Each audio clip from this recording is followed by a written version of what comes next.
réponse. Je les remercie à l'avance. Mesdames et messieurs, je suis Shigeki Hori. Alors, sur ce sujet de politically correct, de toute manière, je suis contre tout ce qui est politically correct. Nous avons le devoir de irrespect, sans exagérer ce terme. Je ne trouve pas du tout intéressant de m'accommoder à l'expression politically correct. Donc, Monsieur Kulatate m'a déjà bien présenté et vous avez donc compris dans quel domaine je suis actif depuis un certain temps. Donc, je ne passerai pas longtemps sur ce sujet. Donc, j'enseigne à l'Université de Keio, j'enseigne le français. Aussi des pensées occidentales et la littérature aussi. Et en ce qui concerne la société française actuelle, sociale et culturelle, j'essaie d'apporter des éclaircissements sur des sujets d'actualité comme la loi sur la nationalité ou la laïcité ou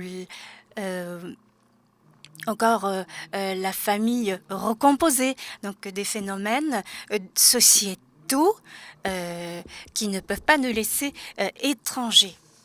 Donc, j'essaie de sensibiliser les étudiants pour ces sujets.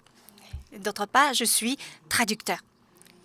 Et je ne travaille pas comme traducteur beaucoup en ce moment, mais dans les années 90, j'étais très active comme traducteur. J'ai fait moi-même un dossier de publication en faveur de certains nombres d'auteurs. Et j'ai contacté moi-même des éditeurs et je me suis proposée naturellement comme traducteur. Et quelle était la motivation qui était derrière mes actions? J'en parlerai un peu plus tard. Donc, j'ai traduit, entre autres, l'œuvre la plus connue, un best-seller, et qui multiplie le nombre de tirages, c'est les œuvres de la regrettée Agatha Christophe, auteure exilée en Suisse, auteure hongroise exilée en Suisse, donc la trilogie qui commence par le Grand Cahier. J'ai introduit également Annie Ernaux, et j'ai insisté sur l'introduction de cet auteur au Japon, et j'ai pas mal traduit des œuvres d'Annie Ernaux. Et pour les écrivains un peu plus établis, disons, j'ai traduit Daniel Selnav, Simon Leys, et comme auteur un peu marginal, lui aussi, c'est Didier Deninx, qui a fait des polars d'abord, au début de sa carrière. Et actuellement, je traduis des œuvres de la science humaine, des sciences humaines. Cette année, je vais publier une œuvre de Dominique Schnapper, une œuvre très connue sur la nation, donc qui n'est pas connue au Japon encore, mais qui est très célèbre en France, dans la sphère francophone, qui est la communauté des citoyens.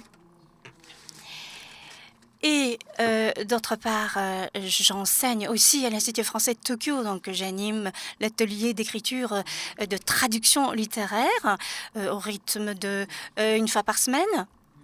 Donc, depuis toujours, je côtoie des difficultés du métier de traducteur et de la traduction. Et cet atelier a permis à un certain nombre d'élèves qui se sont fait distinguer comme traducteurs. Il y en a un qui a donné une nouvelle traduction de la rêverie d'un promeneur solitaire. Il y en a un autre qui a traduit Adolphe de Benjamin Constant et d'autres qui ont traduit des œuvres de Nancy Houston également. Donc, j'ai des occasions de les rencontrer de temps en temps et puis nous échangeons des difficultés que nous rencontrons tous les jours dans le métier de traducteur. Mais moi-même, je n'ai jamais mené de recherche sur la théorie de la traduction.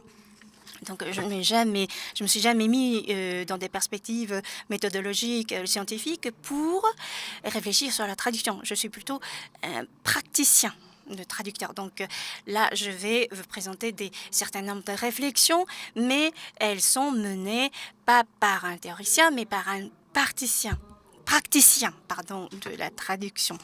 Et donc, après ce préambule, je voudrais vous inviter à réfléchir sur la langue maternelle, et si c'est possible, dans des termes un peu philosophiques. Ensuite, je vais vous présenter mes points de vue sur la conséquence de l'apprentissage d'une langue étrangère. Sa conséquence sur notre propre existence. Et puis ensuite, je voudrais voir la traduction comme une expérience interculturelle ou voir expérience transculturelle. Donc là, sur ce point, je ne saurais jamais m'arrêter, mais je limiterai un certain nombre de remarques sur ce sujet. Donc à la fin, je vais essayer de réfléchir, je vais essayer de définir définir la traduction pour moi-même et pour les traducteurs. Et je vous dirai pourquoi j'ai voulu introduire un certain nombre ces œuvres françaises au Japon. Et je développerai ensuite ma conclusion. Donc, la traduction, donc, au sens large du terme, ça comprend l'intervention comme l'interprétation aussi, l'interprétation simultanée, orale aussi. Et quand on essaye de comprendre un message et transférer ce message d'une langue à une autre, tout cela, ça relève du travail de traduction. Mais ici, je voudrais me limiter au sens étroit du terme. Donc, il y a un texte écrit dans une langue, disons, B, et on essaye de transférer et reproduire le même message dans une autre langue, disons B.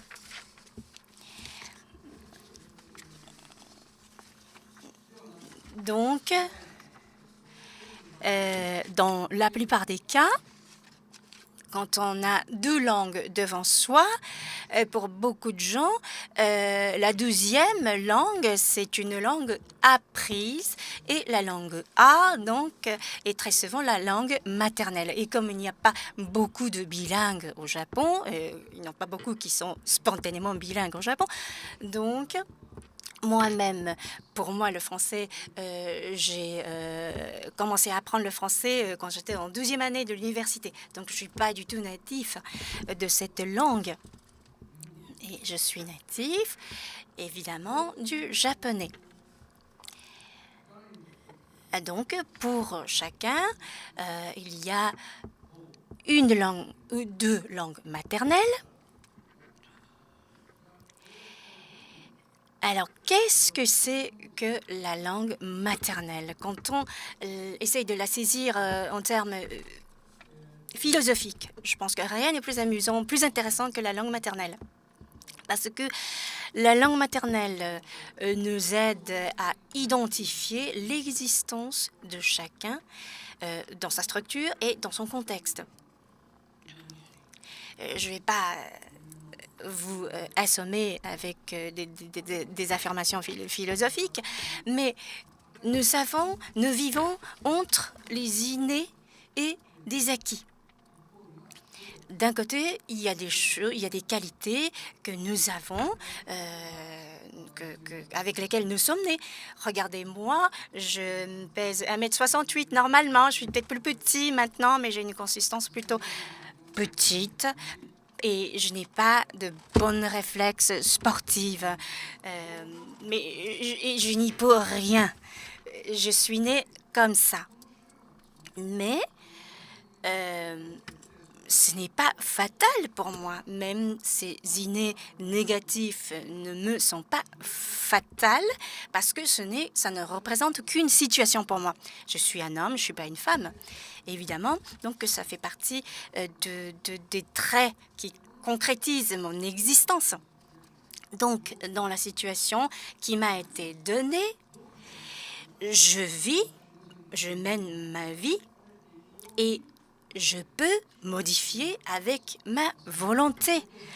Donc là, je sais que certains théoriciens avancent l'idée selon laquelle tout est décidé, tout est prédisposé. Mais je pense que l'homme est ouvert face à la liberté. D'ailleurs, c'est ça qui fait la différence entre les hommes et les hommes. D'ailleurs, Jean-Jacques Rousseau l'a bien dit dans son traité sur l'origine de l'inégalité sur les hommes, au début de son discours. Il dit que l'homme est perfectible. L'homme est perfectible, donc la perfectibilité, c'est une attribut qui qui est une attribution par excellence qu'on peut accorder à l'homme. La perfectibilité peut aller dans un sens négatif aussi. Tout cela pour vous dire qu'on ne peut ne pas accepter les éléments innés, mais ça ne condamne pas du tout à une certaine façon de vivre. Notre identité est ouverte envers l'avenir. Et donc, pour ce qui est de la langue maternelle, c'est quelque chose, c'est un élément donné. Ce n'est pas nous qui avons choisi. Et notre sensibilité, notre conscience sont structurées dans cette langue maternelle. Nous sommes complètement plongés et structurés dans la langue maternelle. Donc, nos affections les plus primaires, le joie, le colère, ne peuvent s'exprimer que dans la langue maternelle. Donc, dans mon cas, c'est le japonais. Quand je dis, excusez-moi de l'expression, mais des merdes, ça, c'est en japonais que je dois m'exprimer. Donc, si j'ose dire encore, si j'ose citer les propos de Milan Kundera, il a ses propos, je présente ses propos et je suis complètement d'accord avec lui, mais il dit qu'on ne peut ressentir l'obscénité que dans sa langue maternelle. Mais je pense que je peux dire n'importe quoi en français sans me sentir, sans avoir les sentiments de honte, sans toucher ma sensibilité, je peux tenir tous les propos obscènes en français. Donc, quand on ne connaît que la langue maternelle, dans quel état nous vivons? Je reviens un peu à Agatha Christophe, et il dit dans sa biographie, elle dit « Au début, je n'avais qu'une seule langue. Les objets, les marchandises, les sentiments, les couleurs, les rêves, les lettres, les livres, les journaux, tout cela relevait d'une seule langue, de cette langue. Ça veut dire que tous les signifiants et signifiés, voire les signifiants et les références convergeaient dans une seule entité, dans un seul état. Donc, la seule langue était sa langue maternelle, donc, et constituait l'identité qui est close, fermée, mais sans aucune inquiétude, Donc, j'aimerais bien approfondir là-dessus, mais la langue maternelle est très intime à chacun d'entre nous, mais nous subissons aussi des interférences et des contraintes imposées par par notre propre langue maternelle. Alors, est-ce que la langue maternelle constitue un horizon indépassable pour nous? On ne peut pas aller au-delà? Ma réponse est négative. Nous pouvons très bien dépasser les limites de la langue maternelle. On ne peut pas la rejeter, on ne peut pas la changer comme on change des baguettes ou des ordinateurs. Mais par rapport au corps dont nous disposons, et pour le corps, on peut dire encore, on peut développer des réflexions, mais le corps et notre âme on ne peut pas dissocier notre existence de notre corps. Le corps, pour nous, c'est comme un foyer. Et la langue maternelle aussi, d'un certain point de vue, on peut dire que ça fait partie du foyer dans lequel nous vivons. Mais Agatha Christophe, telle Agatha Christophe, Nancy Houston, on peut s'exprimer dans une autre langue que notre langue maternelle. Donc nous pouvons encore acquérir, maîtriser, acquérir d'autres langues que sa langue maternelle. Donc nous vivons à la globalisation tous les jours. Donc nous rencontrons des langues étrangères au quotidien. Et quelle est la conséquence de rencontres avec d'autres langues étrangères? Donc, qu'est-ce qui change en individu? Donc, quand on n'a qu'une seule langue, donc, quand on sort de l'état initial de la chose, ça, je ne peux pas évoquer ce problème sans parler de l'internationalité de Saussure. La langue maternelle et le monde convergeaient complètement. Mais là, avec l'arrivée d'une langue étrangère, cela provoque certains décalages dans notre identité et ça stimule certaines consciences qui étaient ensommeillées chez nous et qui ouvrent notre présence, notre existence à d'autres cultures. Donc, cela nous permet de prendre la conscience de la finitude de chacun. Dans ce sens, la langue étrangère, la langue autre que la nôtre, langue maternelle, peut déstabiliser notre identité. En même temps, ça nous permet d'ouvrir la porte vers l'inconnu et nous pouvons nous ouvrir vers l'autrui. Et personne ne doit pas être imposé. Et cet apprentissage, cette maîtrise d'une langue étrangère, ça devient la langue de l'ennemi. Et c'était le cas de... c'est comme ça que Agatha Christophe a appelé la langue étrangère. Mais il y a des contextes différents, historiques. Je ne vais pas épiloguer longtemps sur ces détails. Mais volontairement, quand on apprend une langue étrangère, c'est tout autre chose que d'être forcé à apprendre une langue. Et apprentissage d'une langue étrangère qu'on développe volontairement, c'est vraiment une expérience de liberté dont nous devons nous jouir. Et donc, une langue étrangère, c'est une langue maternelle des autres. Donc, s'intéresser à des langues étrangères et de s'intéresser aux autres. Donc, c'est une expérience vraiment interculturelle. Et comme je disais tout à l'heure, la langue maternelle, on ne peut pas la changer, la renouveler comme des outils, comme des baguettes ou des ordinateurs. Mais nous pouvons nous jeter dans les relations interculturelles. Donc, le rapport avec les langues, l'enseignement des langues, ce rapport est exploité à fond dans le domaine de la traduction écrite. Alors, au Japon, il y a un phénomène inattendu, ce qu'on appelle super traduction. Cela veut dire que le traducteur ne reste pas médiateur et il dépasse son rôle de médiateur et il se permet des involtures. Par exemple,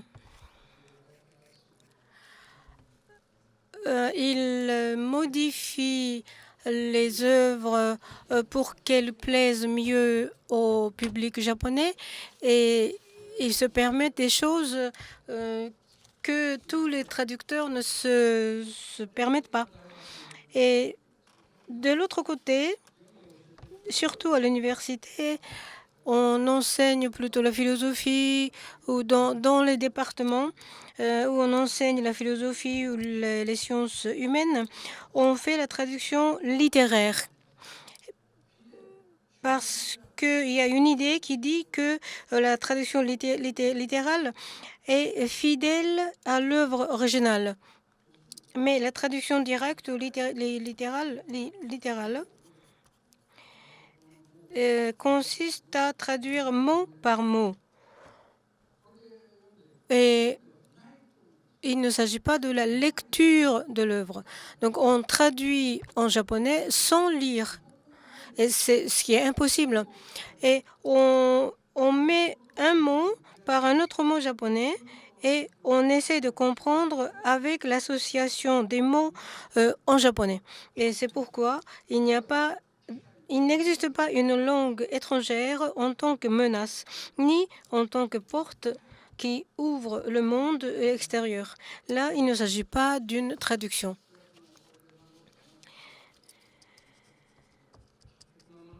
Et une traduction, hyper-traduction, de façon désinvolte, et il ne s'agit pas non plus d'une traduction. La traduction mot à mot n'est pas une traduction, parce qu'un texte est organisé forcément. Et on ne peut pas traduire une partie ou chaque partie en langue maternelle du traducteur. Et il faut bien comprendre le texte et il faut bien digérer les textes. Et ça, c'est le premier pas que doit prendre tout traducteur. Et cela revient à dire une sorte de piété face au texte. Et il faut se concentrer. Mais il y a tellement de difficultés en traduction, dans le travail de traduction. Par exemple, le mot nature. La notion de nature est complètement différente dans un milieu européen et japonais, et ça varie selon les périodes. Et donc, il faut connaître.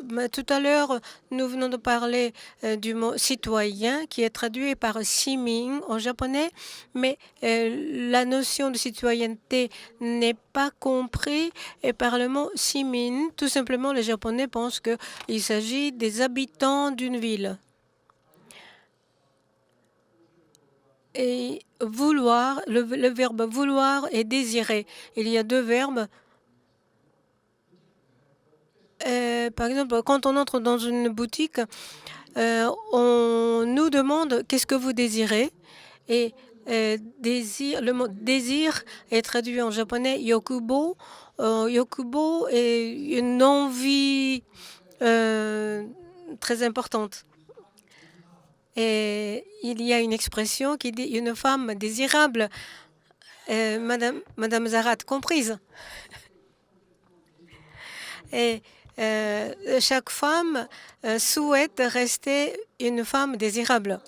Mais si on traduit en japonais, ça devient une femme qui suscite une envie sexuelle. Mais tout simplement, en français, il s'agit d'une dame charmante qui est pleine d'attrayance. Alors, il faut distinguer les erreurs et les fautes. Donc, on n'en finirait pas à donner des exemples.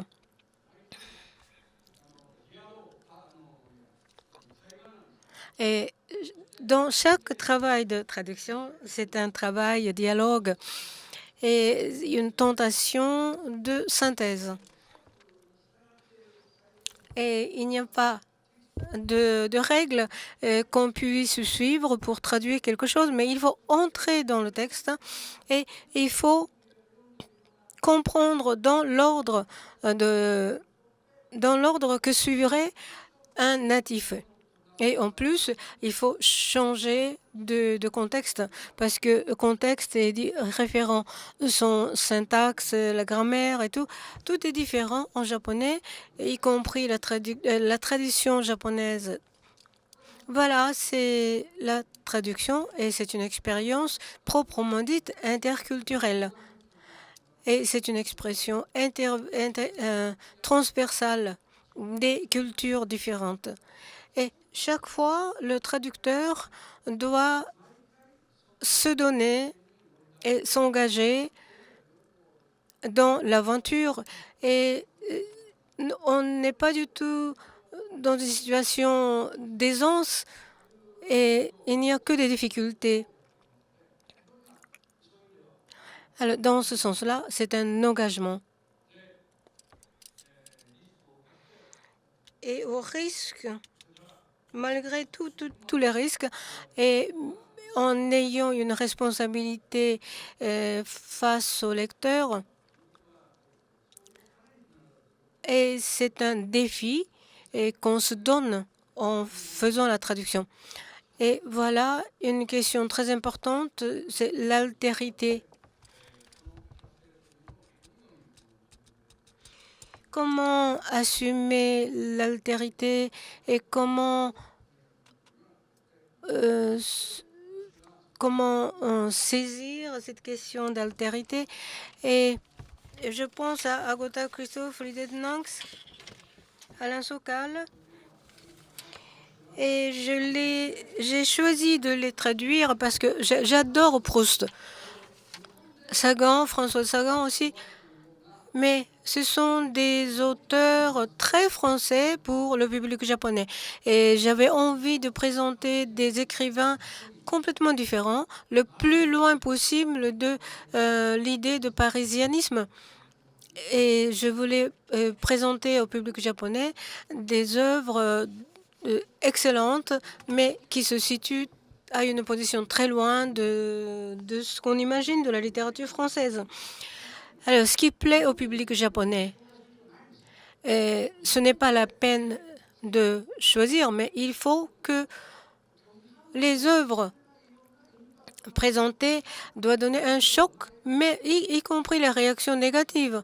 Il faut choisir des textes qui n'a pu naître que dans un contexte étranger. Et il s'agit d'envoyer un souffle différent de ce que connaît le public afin d'élargir la connaissance des Japonais ou élargir le champ du japonais. Et si je fais la traduction, ce n'est pas pour l'ambassade de France au Japon, mais c'est pour l'élargissement, pour élargir la culture japonaise. Et c'est ainsi que la culture est en mutation permanente, mais il faut respecter les différences et il faut prendre avec soi toutes les idées différentes. On ne va pas ignorer les différences, mais on essaie d'embrasser les différences.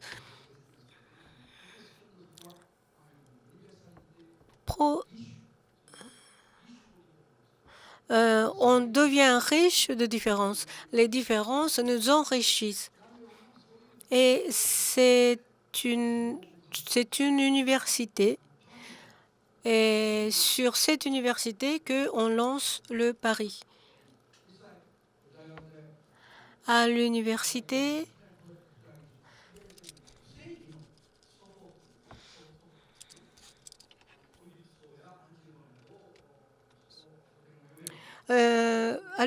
nous avons appris les œuvres classiques de grec ancien, sauf les œuvres de Sophocle. Et je fais lire le même texte aux Japonais. Et ces étudiants japonais comprennent ces œuvres qui ont été écrites il y a 25 siècles et de l'autre côté de la Terre. Il est possible de les lire. Et pour cela, bien sûr, il faut avoir accès aux textes originaux, mais je propose aux étudiants qui comprennent le français, je leur demande s'ils arrivent à apprécier avec son niveau de français ce que je traduis en japonais. Mais bien sûr, chacun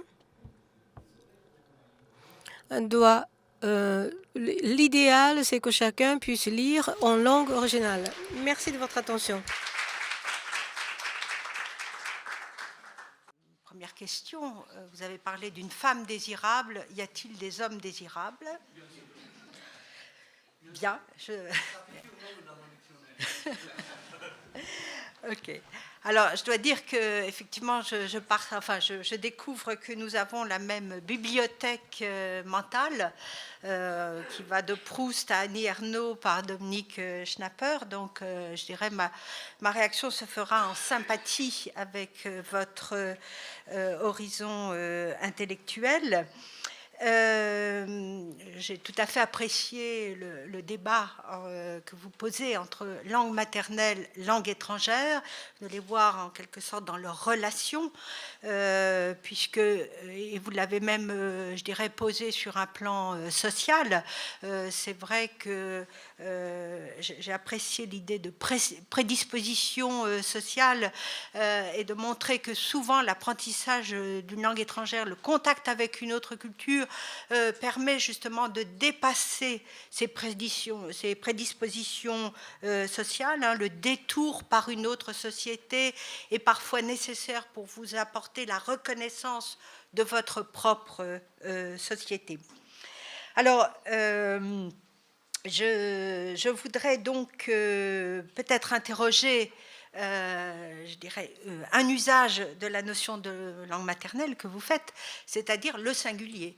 La langue maternelle, certes, nous n'avons qu'une mère, hein, c'est biologiquement attesté, mais n'y a-t-il pas des locuteurs avec des langues maternelles, hein? Il y en a peut-être plus que des locuteurs avec une seule langue maternelle.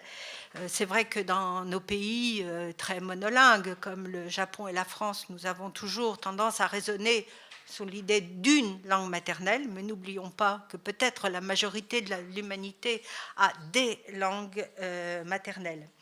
Alors, je voulais vous... puisque le concept d'intellectuel a été un fil rouge de la matinée à cet après-midi. Vous avez été présenté comme un intellectuel et je dois dire que je suis en sympathie avec la définition que vous donnez, hein, de quelqu'un qui dénonce la naïveté, qui met l'irrespect en quelque sorte au centre de son analyse. Simplement, je voudrais poser la question dans ce choix de termes qui désigne le mot intellectuel, hein, qui a été relevé donc dans les années 90 par Loïc Vacan, qui est français mais qui travaille aux États-Unis, et qui là donnait un certain nombre d'acceptions du terme, comment traduire le mot intellectuel en anglais. Voilà, je ne suis pas sûre finalement que ce terme fasse l'objet d'un consensus universel. Hein, nous en avons parlé aussi ce matin. N'oublions pas que nous sommes pas loin d'un grand pays qui s'appelle la Chine et qui, pendant l'époque maoïste, a mis les intellectuels au plus bas de la société, hein, et que dans certains pays, être un intellectuel, c'est aussi une injure. Hein. Donc, je vous rejoins sur cette idée que les concepts sont aussi des phénomènes sociaux. Et donc, je voudrais juste faire une modeste allusion à une expérience qui est cette fois une expérience collective. Vous avez parlé de la position de traducteur comme une position solitaire. Je voudrais juste vous montrer, rappeler cette expérience, cette fois qui a été collective, où nous avons produit cet ouvrage, mais il a été traduit après en anglais. Il est en train il est traduit maintenant en chinois, il va sortir en juin, et nous avons donc fait l'expérience collective des abîmes de sens qui existent d'une langue à une autre, et nous l'avons fait collectivement, c'est-à-dire, enfin en tout cas personnellement, ça a été, et j'associe là, j'embarque Tony dans cette réflexion qui a été aussi partagée par Mariko Imeta et donc par Pierre Martinez sur ces abîmes de sens qui, je dirais, habitent l'espace intellectuel avec lequel nous travaillons. hein, lorsque, par exemple, là donc je cite directement Tony dans un numéro du Français dans le Monde où nous avons interrogé par exemple la traduction du terme didactique en anglais, où, ça c'est le travail de Tony, la diversité des réponses et la diversité des sens qui sont derrière.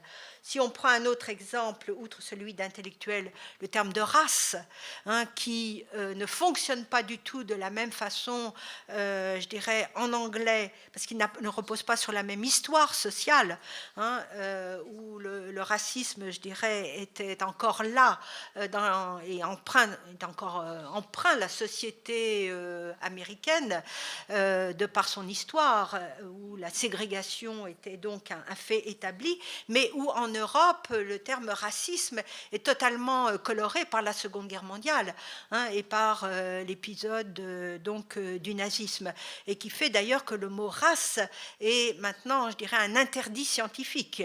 Hein, les travaux de Claude Lévi-Strauss ont montré comment le terme race n'était plus un concept scientifique, hein, mais un vrai préjugé, un vrai préjugé.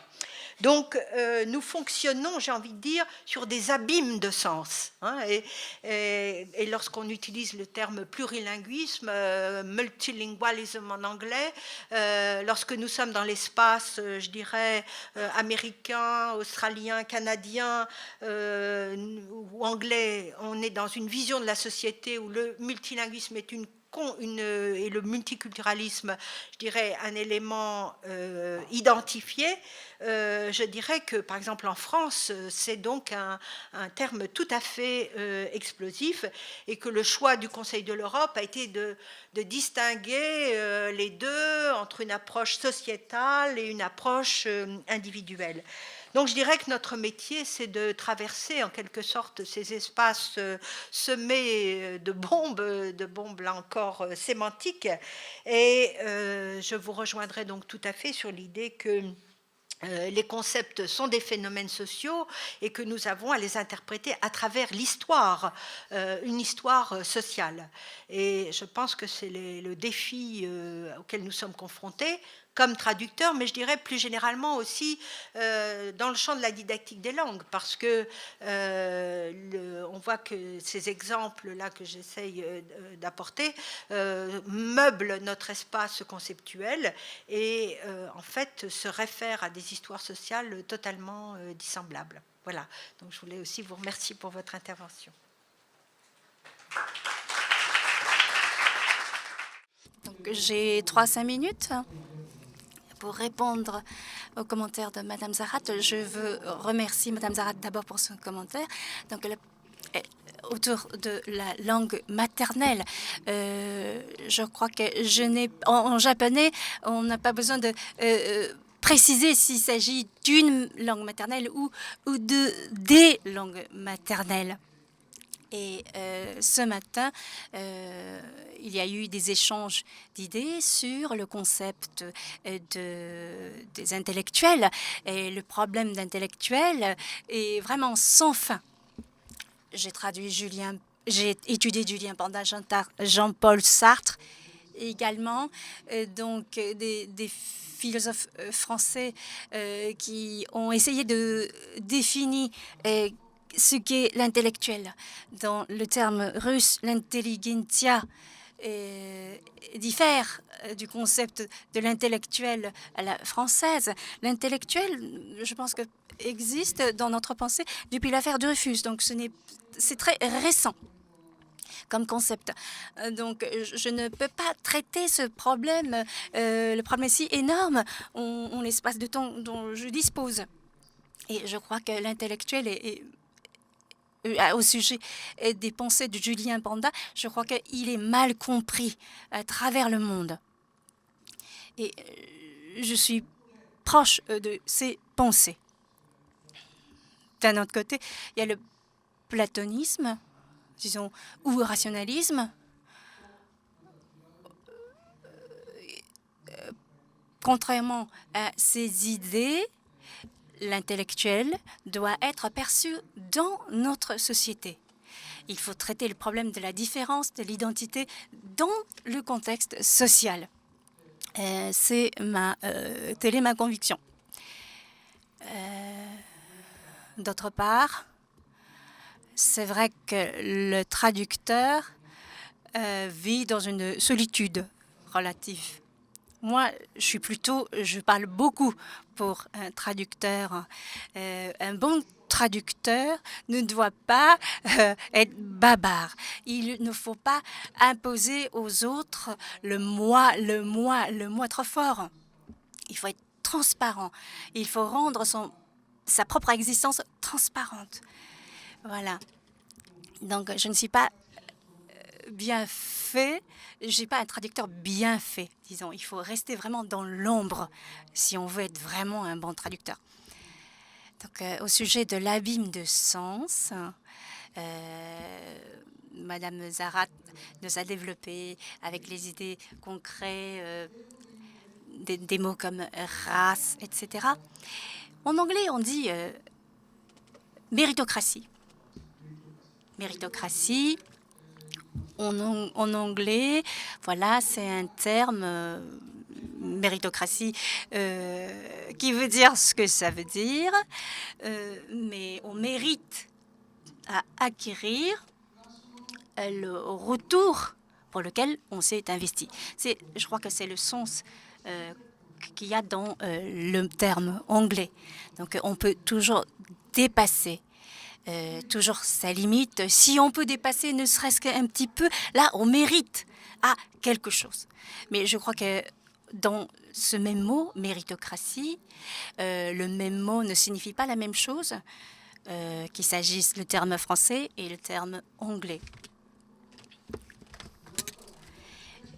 Et il y a un parabole de talent, donc dans la Bible, quelqu'un qui a essayé de multiplier sa ressource, patrimoine.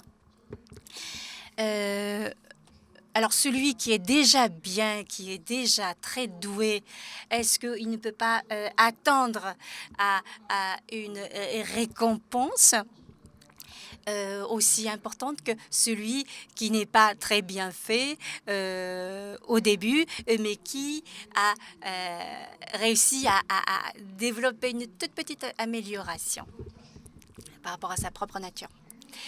Et maintenant, je passe à un autre sujet, multiculturalisme, multilinguisme. J'éprouve une certaine distance entre moi et ces mots. J'ai peut-être une influence française. C'est vrai que dans la réalité anglo-saxonne, il y a les Anglais, les anglophones natifs, et il y en a qui étaient allophones au début, mais qui ont appris l'anglais.